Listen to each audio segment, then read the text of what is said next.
Hey YouTube, welcome back to another video. So what we have here is the iPhone 3GS, which is from that $65 lot, which we just restored back to iOS 4. It was stuck on the disabled screen, so we dumped the SHSH blobs, restored it, and it's good to go, but it is very dirty, so we're going to clean it today. So not only is it dirty, it does have some problems, like when you plug in the charger, it doesn't actually go in all the way, and same thing with the headphone jack. In fact, the headphone jack often doesn't go in enough to even work at all. And finally, the power button doesn't always work. Sometimes it does, but sometimes you have to hold the screen in, which is a sign that the bracket is either loose or broken, which is holding down the home button. So we're going to fix these iPhone 3GS problems today. So anyways, it is time for us to clean out this phone.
We have removed our board, so it's basically just kind of the frame, battery, charge port.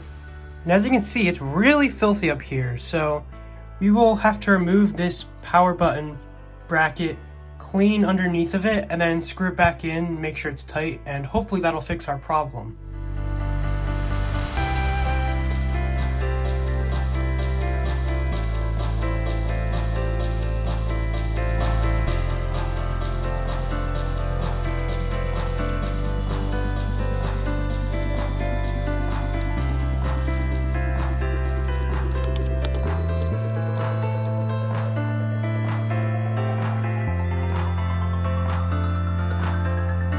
Now that I've removed most of the dust, there's still some in here, so I'll just use some compressed air. So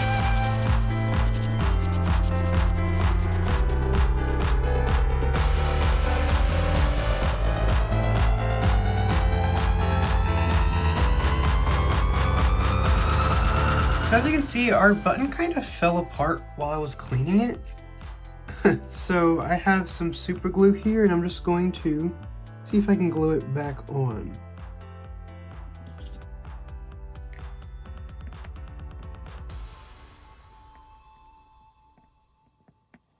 So it does look like I was able to glue it back together, and sure, I could have replaced this for a couple cents. In fact, I think I have spare parts, but I always like to reuse things instead of recycling them if I can. Recycling should be your last option, so it was nice that I was able to save this power button.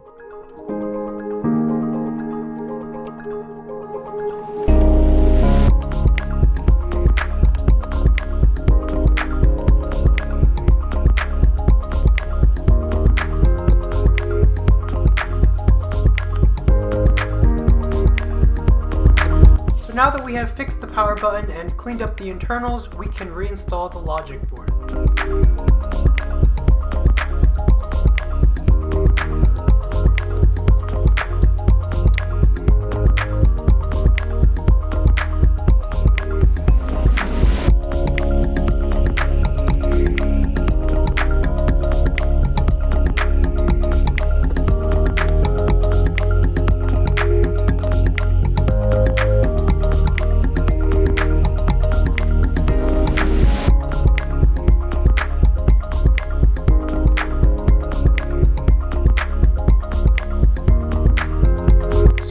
logic board reinstalled, we can now move on to our display assembly. I start by removing smudges, and then we're going to actually clean dust from inside the screen. On these older iPhones and some iPads even today, dust can get in between the layers because they aren't glued together.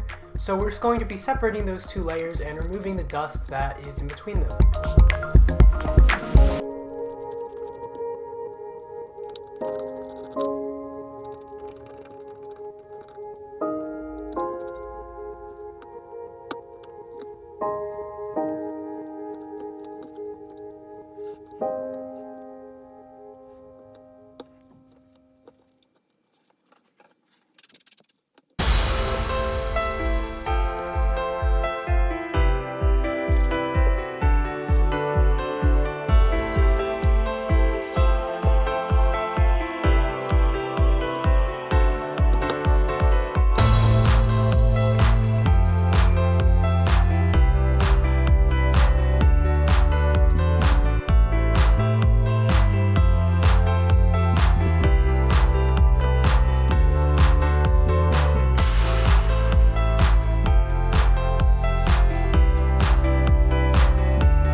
As you can see here, our screen is looking perfect and we just have to clean the front speaker now. So to clean this front speaker, I used a variety of different things because it's kind of hard to reach in there and get the dirt out, but I just used a variety of different things with isopropyl alcohol in it, and then I used compressed air once I loosened up the dirt to try to remove it fully. And you'll also notice that I use like a metal tool to kind of scrape away the dirt. And people ask me why I do this, and it's actually just because when phones are really dirty, it's sometimes hard to get that packed dirt out with just isopropyl alcohol. So if I'm very careful and just scrape away that dirt, the compressed air can then blow it out of the phone. You should be very careful though with metal tools, as you can definitely damage the phone by using metal tools.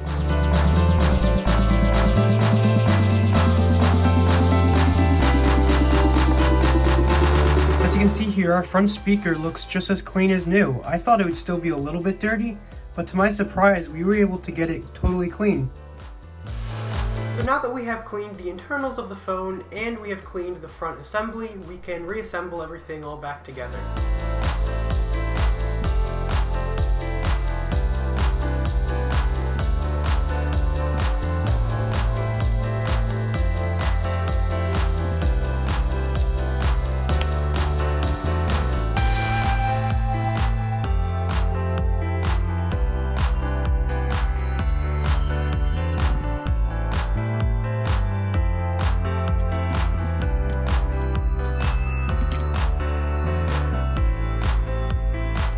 Now we only have a few things left to do, and that is to clean the charge port, speaker grills, and headphone jack.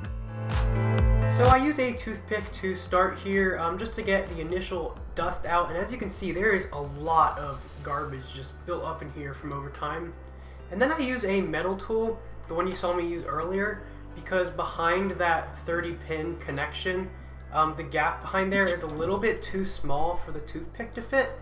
So I just use my metal tool as it's a bit thinner to get the dust from behind there. So now that all of like the main big dust is removed, I'm just going to use some isopropyl alcohol on the speaker grills and also just in the charge port, just to kind of remove the remainder of dirt.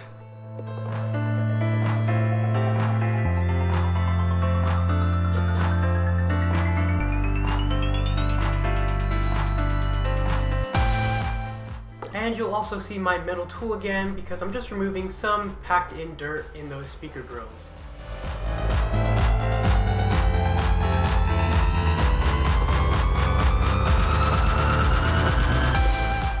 So now moving on to the headphone jack.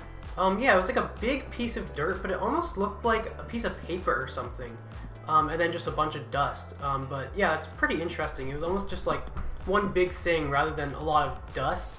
So yeah, I just thought that was interesting. It wasn't so much dust as much as it was like a piece of something.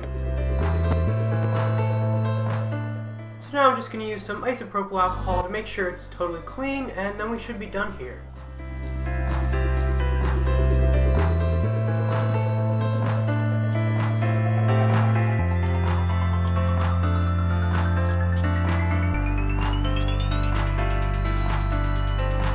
And our iPhone is now clean. That front speaker is clear of dust, so you should be able to hear through it a lot easier now. The headphone jack and charge port are clear and now can fit in a pair of headphones and a charger all of the way instead of just half the way. And this iPhone is good to go. Sure, it might be pretty beat up, the housing is in pretty poor condition, but it works and it's not cracked or anything, so it should be good for a new owner. Anyways, thanks for watching. I hope you enjoyed this video. Leave a like if you did, leave a dislike if you didn't, leave a comment letting me know what you thought. Anyways, thanks for watching, and I will see you in my next video. Also, our power button repair was successful. As you can see, the power button works every time instead of only working sometimes. Before I go, I just wanted to mention that I have an eBay store where I sell refurbished and used tech, often including the devices you see in my videos. So if you'd like to support the channel and live in the United States, and you need a new phone or just looking for a new gadget or whatever, consider purchasing something from my store. I'll have the link in the description, or you can look up my username, which you can see on the screen. It would help me a lot. Anyways, thanks for watching.